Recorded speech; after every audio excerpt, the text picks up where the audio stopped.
Bonjour, alors nous sommes le mercredi 13 mai et ce mercredi, tout comme je vous l'avais proposé et indiqué la semaine dernière, j'ai pu trouver le numéro 38 qui est la deuxième partie avec les pièces nécessaires pour monter le Meta Brutus. Un nom en français que j'ai vraiment du mal à assimiler. Pour moi, c'est le Hellbrut. Et donc, en fait, c'est une sorte de Dreadnought du chaos. Et donc, comme je l'avais indiqué, comme je l'avais précisé, il y a la troisième et dernière grappe de ce Meta Brutus. Et il y a le socle qui est beaucoup plus petit que je ne pensais. C'est assez étrange, mais bon, c'est comme ça. Et tout comme les dernières fois, vous voyez que on voit pas grand chose de la couverture de ce numéro 38. Par contre, on a à l'arrière encore des indications pour les prochains numéros. Alors moi, je pensais qu'on en avait fini avec les Space Marines du chaos, on va dire. Non, en fait, dans le numéro 39, il y a 5 gardes fantômes Eldari. Et dès le numéro 40, c'est le retour des serviteurs du chaos, avec 5 Terminators du chaos. Et ma foi, ils m'ont l'air fort sympathiques. Et si c'est qu'un seul numéro avec 5 Terminators du chaos, le numéro 40, je pense que je vais me laisser tenter. Je vais le redire de toute façon tout à l'heure, mais bon, dans un premier temps, moi je pense que il nous faut maintenant voir ce que donne justement cette dernière grappe, et ensuite on va voir pour le fascicule de ce numéro 38. Alors voilà cette fameuse dernière grappe. Je vais pas dire que c'est décevant, mais je m'attendais quand même franchement à mieux. Comme je vous le disais, le socle me semble quand même un peu petit, mais bon. Et sinon, histoire de vous montrer que les grappes sont liées, littéralement, on voit bien quand même que ça se joint parfaitement avec donc les précédentes grappes. Et on voit bien quand même que c'est la même chose, très clairement. Mais bon, ça fait bizarre. Ça fait bizarre. Maintenant, franchement, je le répète, mais je pense qu'on est quand même gagnant, même si de ce que j'ai pu voir sur le net, ça fait partie d'un ensemble Combat Patrol, une boîte que j'ai repérée, j'ai reconnu immédiatement le Meta Brutus en question. Mais bon, maintenant, j'avais quand même vu qu'il y avait quelques éléments qui me semblaient être utilisable si on veut changer la forme du Meta Brutus, si on veut mettre des mains, des pinces au lieu d'un marteau par exemple. Et ça m'a été confirmé sur le net ces derniers jours. J'ai même pu télécharger une notice qui montre comment utiliser les autres morceaux. Je vous mettrai ça dans la description de la vidéo si ça vous intéresse. En attendant, donc voilà ce que ça donne pour ces dernières pièces. Est-ce qu'on a enfin des indications de date? Non, on a des chiffres ici, mais c'est tout. Mais c'est beau, c'est beau. Mais je m'attendais un peu à mieux. Mais il y a des pistons là visiblement pour j'allais dire les épaules, les omoplates, je sais pas. Ça c'est sympa ça. Si j'ai la possibilité de ne pas les utiliser, je vois tout de suite sur quel kit bash de robot je pourrais le faire. Mais bon, moi j'aimerais bien savoir de quand il date ce machin. Et je devine que c'est milieu des années 2010. Certainement pas 2019 ou 2020. Vous me direz dans les commentaires ce qu'il en est. En attendant, donc voilà, c'était la troisième et dernière grappe de ce Meta Brutus. Donc maintenant, j'ai hâte de voir ce qu'il nous propose dans le fascicule, notamment, j'imagine, très certainement. Le précédent numéro, c'était pour le montage. Là, ça sera certainement pour la peinture. Alors, ce numéro 38 de Combat Patrol. Warhammer 40 000 de collection Hachette. Méta Brutus partie 2 sur 2. Avec Nurgle et Zone de guerre, Nephilim.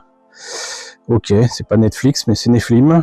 Et donc toujours cette photo du résultat monté et peint du Méta Brutus que je trouve pas génial. Mais bon, c'est bien fait.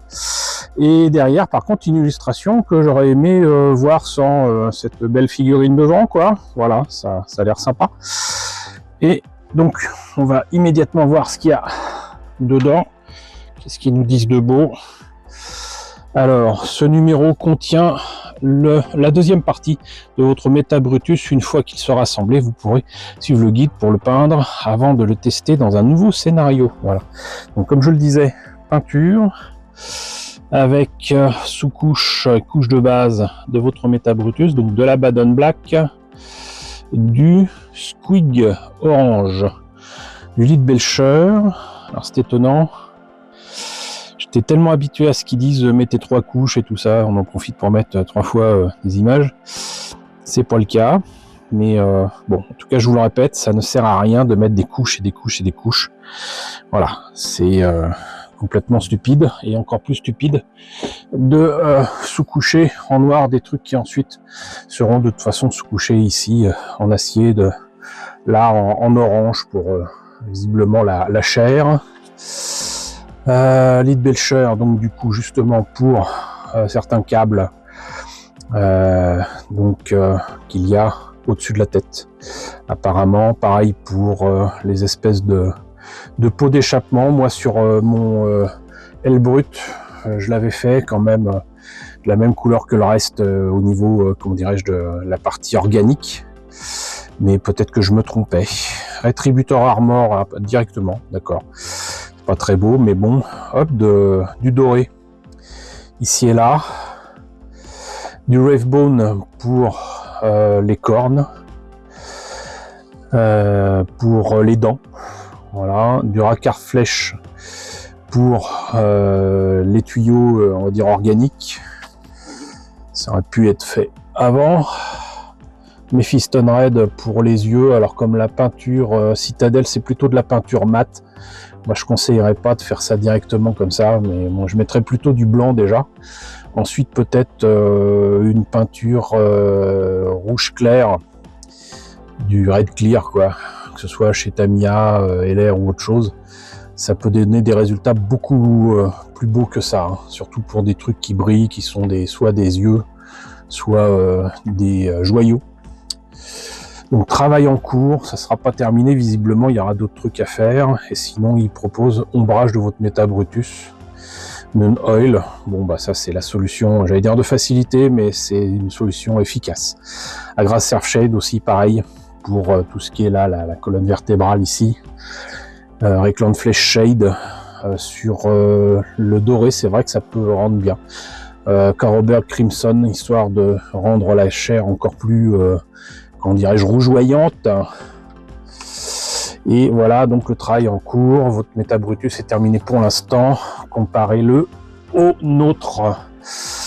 Ouais, bon, de loin comme ça rend pas si mal. Ça rend pas si mal, mais j'allais dire peut mieux faire. Très clairement, peut mieux faire. Moi, je ne suivrai absolument pas ce schéma-là. En tout cas, ces conseils de peinture, mais c'est à vous de voir. Zone de guerre, Nephilim, Imperium et Necron, mes amis les Necrons. Alors, hop. Élu des dieux, Death Guard. Oh, mes amis de la Death Guard. Je vous avais d'ailleurs présenté, comment il s'appelle celui-là? Je me rappelle plus, mais je vais vous mettre l'image et vous aurez le lien pour le voir. Mais ça, c'était un truc que j'aimais beaucoup. Puis j'avais fait aussi certains personnages de la Death Guard, mais j'ai pas tout terminé. Voilà, et ça remonte à loin du coup, parce que ça remonte à Conquest, qui avait commencé en 2019, si je me rappelle bien. Les enfants de l'empereur, voilà, encore un exemple, voilà. Emperor's Children, donc with my beautiful French accent, Thousand Sons, bon. Pourquoi garder ça en anglais alors que c'est traduit en français? Là, je comprends pas. Norgul. Norgul est l'un des grands dieux du chaos. Maître des maladies et des fléaux, il se régale de la pourriture et de la décomposition et se délecte de la vie qui renaît de la mort. Ok. Loin d'être sympathique, hein, le Norgul. Gueule noueuse immonde, porte-vérole, bourdon de la peste et rotigus. Ben ça, étrangement, autant la DevGuard ça va, autant ça, bof. Ce sera pas trop mon truc. Stratagème. Creuset de douleur avec le Métabrutus et déploiement adverse. Ça c'est pour ceux qui jouent, ce n'est pas mon cas. Défaite du Métabrutus, victoire du Métabrutus, ok. Et sinon donc d'autres factions entrent en scène avec bientôt donc les orques et les ligues de Votann, comme on l'a vu la dernière fois, et un tapis de bataille qui sera réparti sur plusieurs numéros visiblement. Et sinon donc là, comme je vous le disais, numéro 39, 5 gardes fantômes. Alors je disais que je le prendrais pas. Finalement, je sais pas. On verra. Si je prends le 39, mais en tout cas le numéro 40. Numéro 40 avec les 5 Terminators du chaos. Ça serait vraiment bête de le laisser passer, quoi. Parce que là aussi, je devine qu'avec 5 Terminators comme ça, à 11 €, c'est plus qu'évident que ça doit être beaucoup plus cher en boutique. Donc, ça serait dommage de passer à côté. Donc voilà. Écoutez, on en a terminé avec ce numéro 38, avec la deuxième partie du Métabrutus. J'espère que cette présentation vous a intéressé. N'hésitez pas à me dire ce qu'il en est dans la section commentaires. N'hésitez pas à liker, n'hésitez pas à partager, n'hésitez pas à vous abonner si ce n'est pas déjà le cas. Coucou aux nombreux abonnés qui nous ont rejoints ces derniers temps, bienvenue ici. Coucou aux grands anciens qui me suivent depuis 10 ans. Merci à tous de votre fidélité, merci à tous de votre soutien sur Tipeee et sur Paypal. Surtout, prenez soin de vous. Je vous laisse avec la liste des contributeurs de la chaîne et je vous dis à très bientôt, qui sait, soit pour le numéro 39, en tout cas très certainement pour le numéro 40.